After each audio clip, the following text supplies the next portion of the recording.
Andy Burnham becomes Prime Minister. As Britain enters another political reset, Britain has a new Prime Minister. Andy Burnham's dramatic rise ends the Starmer era. Keir Starmer has left Downing Street after 2 years in office.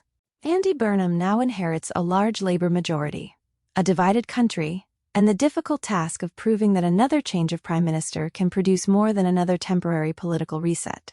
Andy Burnham has formally become Prime Minister after being invited by King Charles III to form a government on July 20, 2026.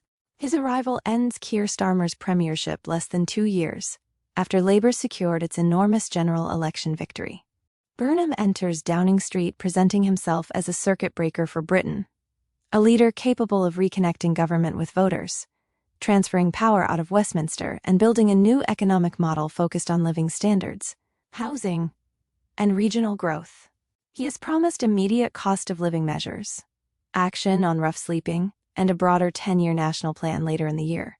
However, the country has heard promises of renewal before. Britain has changed Prime Minister repeatedly over the past decade. Burnham must therefore show that his premiership represents a genuine change in governing direction rather than another change of personnel at the top. What happens to Keir Starmer now? Starmer has formally tendered his resignation to the King and left Downing Street, saying that he was departing with good grace and defending his government's record. He argued that Britain was stronger and fairer than it had been when Labour entered office. His most likely immediate future is considerably quieter. Starmer is expected to remain in the House of Commons as a backbench Labour MP. An immediate resignation from Parliament would trigger a by-election, intensify questions about the circumstances of his departure, and make his exit appear more abrupt. Remaining in the Commons gives him time to decide whether he wants a continuing political role or a gradual departure from frontline public life. For at least the opening months of Burnham's government, Starmer is likely to maintain public discipline. He has little to gain from criticizing his successor immediately.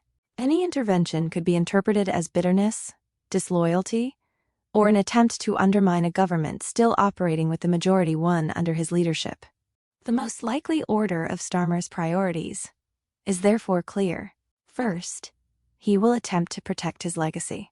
Starmer will want his premiership remembered for returning Labour to government after 14 years of Conservative rule, restoring administrative stability, and beginning reforms that his supporters believe required more time. Second, he is likely to concentrate on constituency duties and parliamentary work, while keeping a low national profile. He may speak selectively on legal affairs, national security, constitutional standards, and foreign policy, but he is unlikely to behave like an alternative Labour leader. Third, Starmer will probably begin assembling his account of what happened inside government. A memoir is highly likely, although it may not appear immediately. He will eventually want to explain how a prime minister who entered office with one of the largest Commons majorities in modern history lost authority so quickly. Fourth, he may return to legal, academic, or international work. Before entering frontline politics, Starmer was Director of Public Prosecutions and a prominent barrister. That background gives him credible options involving the rule of law, human rights, national security, and international institutions. Finally, a future peerage remains plausible. Starmer may remain an MP until the next general election before moving to the House of Lords, although no such decision has been confirmed. His political influence will depend heavily on Burnham's success. Should the new government struggle, Starmer's allies may argue that the problems facing Labour were structural rather than personal. Should Burnham recover Labour's position, Starmer's removal will increasingly be interpreted as the necessary price of revival. Burnham begins a major cabinet clear-out. Burnham's first cabinet is intended to signal that Britain has a new government, not merely a new prime minister. Rachel Reeves has left her position as Chancellor. David Lammy has departed as Deputy Prime Minister and Justice Secretary. Peter Kyle has left the Business Department, while Steve Reed is also out as Housing Secretary. These departures remove several of the most visible figures from the Starmer administration and allow Burnham to build a team with a clearer political identity. At the time of publication, the full reshuffle remained in progress. Some appointments were therefore still expected rather than officially confirmed. Shabana Mahmood is the leading candidate to become Chancellor. Her appointment would be designed to reassure financial markets that Burnham's more interventionist agenda will remain subject to fiscal discipline. Reporting ahead of the reshuffle presented Mahmood as the safer, more market-friendly choice compared with Ed Miliband, whose political profile is associated with a more expansive role for public investment and state intervention. Mahmood would immediately become one of the most important figures in the government. Burnham's promises on housing, utilities, transport, and living costs will mean little unless the Treasury can explain how they will be financed. Ed Miliband is strongly placed for another senior role, potentially Foreign Secretary. Such an appointment would give Burnham an experienced former Labour leader to handle international relationships, while the Prime Minister concentrates on his domestic program. It would also prevent Miliband's supporters from feeling excluded from the new administration. Louise Hay, Angela Rayner, Lucy Powell, Wes Streeting, and Jonathan Reynolds have all been associated with potential roles in Burnham's wider team. The central political calculation will be balance. Burnham needs loyalists capable of implementing his agenda, but he must also include enough senior Labour figures from outside his immediate circle to prevent the reshuffle creating another internal factional conflict. Burnham cannot replace every experienced minister without damaging continuity. Government departments already facing difficult reforms could lose months while new ministers learn their briefs. The Institute for Government warned before the reshuffle that excessive disruption could delay delivery and weaken the very reset Burnham is attempting to create. Burnham's priorities ranked. 1. The cost of living. Burnham's most urgent political priority is improving household living standards. He has promised early measures involving energy costs and bus fares, with the first announcements expected almost immediately. The political logic is obvious.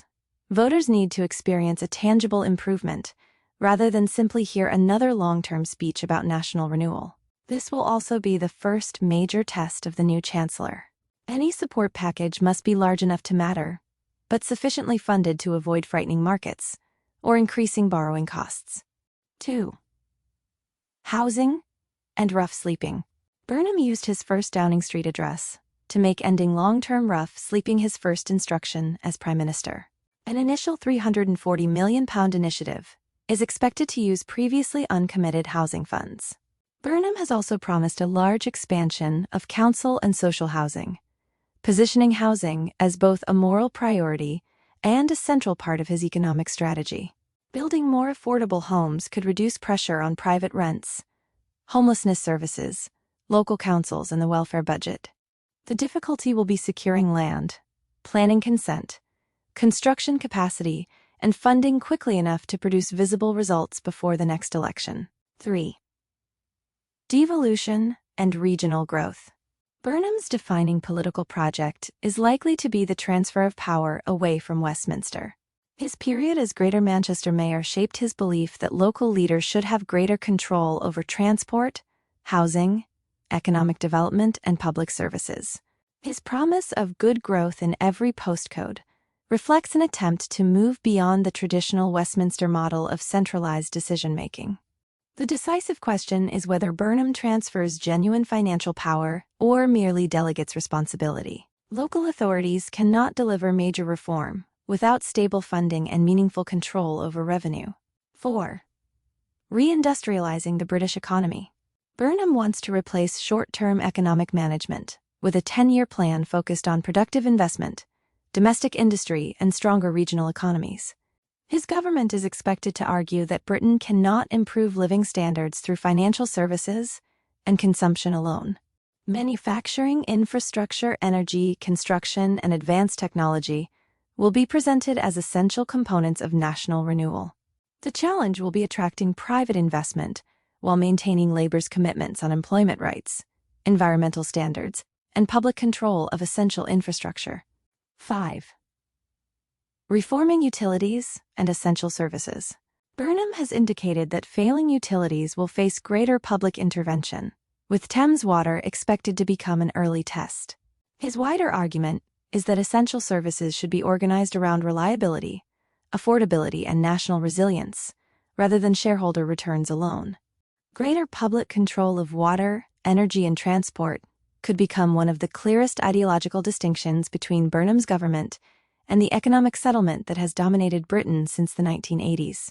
This approach will be popular with many voters, but expensive and legally complicated. Taking control of distressed utility companies can leave taxpayers responsible for debt, infrastructure failures, and decades of underinvestment. 6. Social care and NHS prevention. Burnham's experience as health secretary makes health and social care reform a natural long-term focus. He has spoken about creating a more preventative state, investing earlier to stop health, housing, and social problems becoming more severe and expensive. Social care reform is expected to form part of this program, potentially involving a new funding model and a more universal national service. The problem is that successive governments have promised social care reform and then retreated when confronted by the cost and political consequences. 7. Immigration and border control. Burnham may change Labour's language and some of its methods, but he cannot ignore public concern about illegal migration. He has abandoned Starmer's proposed digital identity scheme, arguing that the resources can be redirected towards the cost of living. However, significant parts of the government's tougher immigration framework are expected to remain. Burnham will attempt to combine stronger enforcement with less technocratic presentation. Whether that satisfies voters concerned about migration remains uncertain. 8. Foreign policy continuity. Burnham's greatest changes will initially occur at home rather than abroad. He has reaffirmed Britain's support for Ukraine and spoken with both Ukrainian President Volodymyr Zelensky and U.S. President Donald Trump. That signals continuity in Britain's core alliances, despite the domestic political reset. This is a pragmatic choice. Burnham has comparatively limited foreign policy experience and cannot afford simultaneous instability across every area of government. Britain's reset will be judged by delivery. Burnham begins with substantial political advantages. Labour retains a large parliamentary majority. Burnham has a distinctive political identity, experience governing Greater Manchester, and a more emotionally direct public style than Starmer. He also arrives with enough internal authority to remove major cabinet figures and reconstruct the government around his own program. Yet he inherits the same difficult country. Public services remain strained. Living costs remain high. Britain's tax burden and debt limit the government's freedom to spend. Utility failures, illegal migration, and weak regional productivity will not disappear because Downing Street has a new occupant. Starmer entered office promising stability after years of conservative turmoil. His departure means Britain has experienced another leadership change without a general election. Burnham must now prove that he can offer something more durable. His first months will be judged on whether he provides meaningful cost of living relief, appoints a credible chancellor, and turns his housing promises into funded action. His longer-term legacy will depend on whether devolution, reindustrialization, and public service reform produce measurable improvements outside Westminster. Another reset may provide Labour with another opportunity. It will not provide unlimited time.